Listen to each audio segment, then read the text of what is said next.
That looks good, man. Hey guys, Steven here, Fanatic Perspective. We're not happy. We're very frustrated. Yeah. Frustrated because Texas lost. Frustrated because we're trapped in this parking garage with no hope in sight. We haven't moved in over an hour. And on top of that, our team lost on a 2-point conversion. Got to tip your cap to one Dana Holgerson. Put his cojones on the table. Mm-hmm. Said my team's better than yours. I know you can't stop me. Do something about it. And you know, we got twice. You know, fortunately, our head coach got the timeout in the first time, but we didn't have any more timeouts to save us. Yep. Nothing could have saved this defense today. Nothing. Yeah, I mean, you basically said it. We did not deserve to win. We did not play any fundamentally sound defense. We couldn't shed blocks. We couldn't wrap up and tackle. We actually couldn't even really cover that much. I mean, Chris Boyd was probably our best player, and Chris Boyd, I mean, we've beaten him a little bit on this channel, but he played well today. He played well today. But as a unit, no, terrible. Worse than last week. Worse than last week. And I get it. You're playing a better opponent, and which is a whole reason why we were so hard on them last week, because now you guys are saying they couldn't afford to blow that game, and because they blew that game, they've probably cost themselves an opportunity to go to the Big 12 championship and play for this conference, play for something big. Yeah. In a world of football where, to me, it's always about windows, and you have a window of opportunity. That's why I don't care about people's ages and all that type of stuff. Sometimes you got one shot to get something, to do something special, and they were on the verge and the brink with things really coming together after that bye week, and going 0-2 now in the situation that they've had with this, you know, with the issues off the field. Mm-hmm. And now we're 6-3. We have 3 losses, less than 9 points. And when you look at people being late for meetings, people allegedly missing workouts after we've had all this conversation, and yet you have all these 3 losses by 9 points. This shows you the margin of everything is so small. Right. It's so small with this football team. Just what are your thoughts overall? Like, knowing what you know now, and the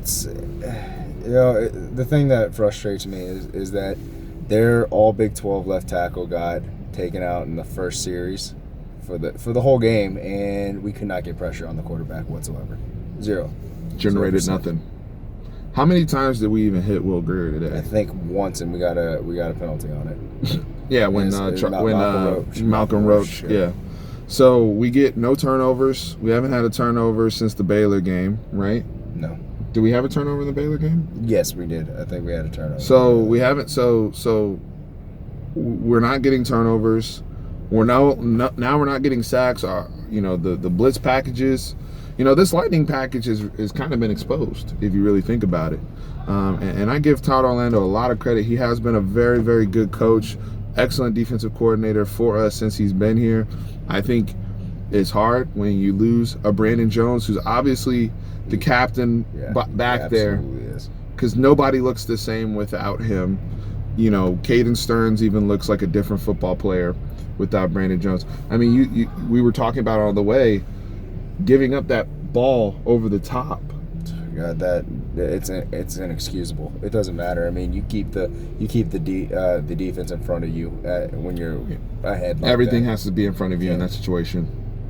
Whether you're playing prevent, whether you're playing aggressive, those guys on the back end know you cannot turn guys loose. You cannot allow a guy to beat you deep in that situation. And especially to a team of West Virginia's caliber. I mean, we've talked about how high we think of that West Virginia. Will Greer, we said at the beginning, was our dark horse for the Heisman for the preseason show. So I mean, we can't give them extra opportunities. No.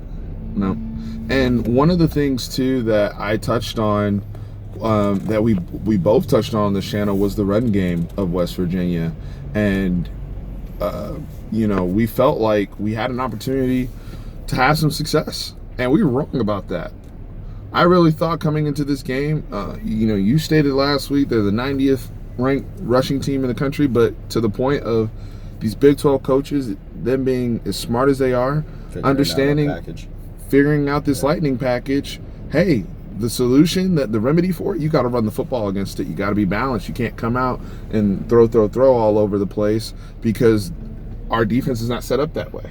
And because we're so light in the box and we don't shed blocks, we don't scrape, we don't tackle well in space, all of these things being issued today. There was how many short yardage opportunities do we have today? With 3rd and 2, they break a 19-yard run. 3rd and short, they break a 55-yard run up the middle, where the guy breaks a tackle. I think Petway had 9 carries for $121 and 2 touchdowns. Yeah. Another guy, Kenny McFoy, was almost over 100 yards, and there was no threat of quarterback run until the last play of the game. So I don't understand the run fits at this point. All that stuff needs to they got to start over. They got to start over, and because they're not going to get let off the hook next week. Not at all.